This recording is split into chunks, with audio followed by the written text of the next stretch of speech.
Hello guys, good morning. For today's videos ay i-share ko naman po sa inyo kung paano magtanim ng bagong hunting na material na gagawin natin sa pagbubonsai. At ang gagawin nating pamamaraan ngayon ng pagtatanim ay ating i-IC yung ating hunt na halaman na kalyos o gagamitin natin na materials. So yan tara guys, samahan nyo ako at tingnan natin kung paano nga ba ang pamamaraan ko sa pag-IC ng halaman na kalyos. So ito yun guys, ito yung itatanim ko ngayon at subukan natin ito kung mabubuhay. At kung magbubonsai nga pala tayo guys, mas mainam po na gamitin natin na lupa ay river sand kung malapit po kayo sa ilog. At dahil malayo nga po pala ako sa ilog dito, ang ginagamit ko na lang na lupa ay yung pinagbistayan ng buhangin, yung medyo malalaki, tapos hinahaluan ko na lang siya ng lupa or yung lupa na maganda-ganda. So yun guys, ganyan lang, siguraduhin lang natin na yung ating training pot o yung ating taniman ay may mga butas at pag ating dinilig ay mabilis mag-drain ng tubig para hindi mabulok ang mga ugat ng ating bagong halaman na gagawing materyales sa pagbubonsai.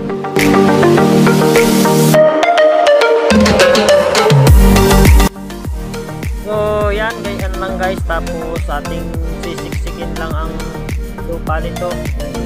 Sundot-sundutin lang natin to guys para sumiksik yung mga lupa na nilagay natin dito sa ating halaman para hindi medyo gumalaw.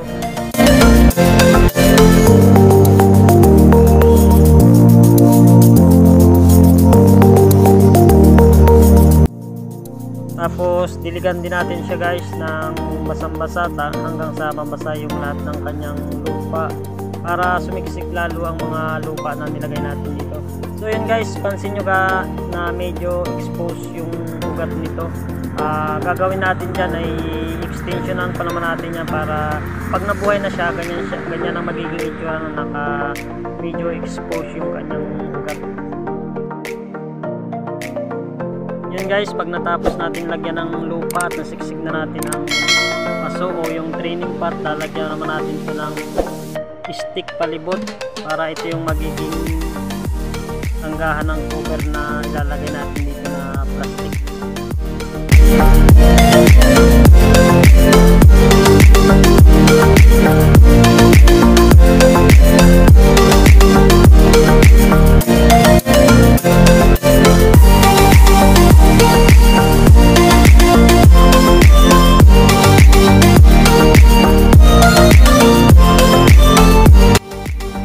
Yan ang magiging itsura ng ating training pot pag nailagay na natin ng mga stick na nakapalibot dito.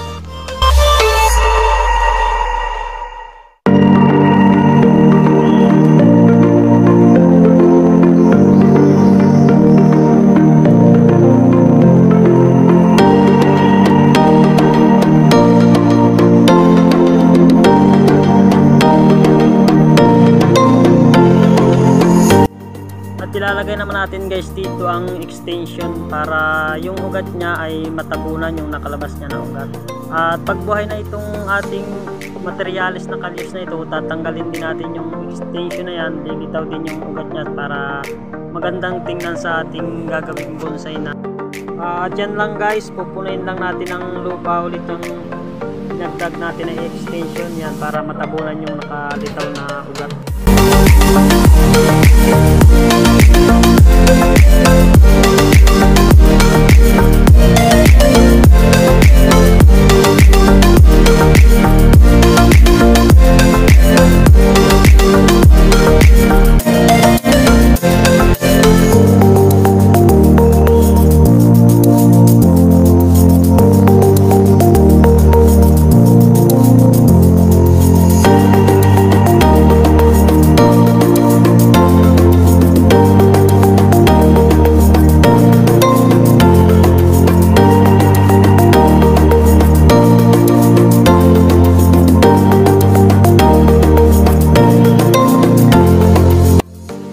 Dahil maayos na nating nailagay yung mga stick dito sa paikot ng training pot, babalutan naman natin ito ng plastic at Yan lang ang gamit kong plastic guys, paikutan ko lang siya. Pero kahit ano naman plastic ay pwede natin gamitin dyan, basta makikita natin yung loob o yung ating materialis kung may sibol na ba o maganda na ang mga shoots nito na sumibol.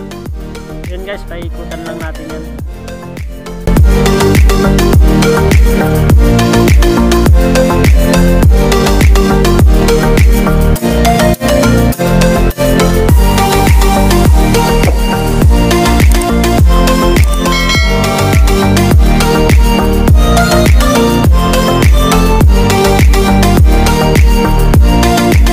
So yun guys, at ito na nga ang ating in-ICU na Stribulus asper o tinatawag na kalyos. Yan guys, at ang magdidilig na lang sa kanya guys ay yung pinakapawis niya. Tatanggalin na lang natin ang kanyang plastic pag siguradong buhay na at marami ng sibol.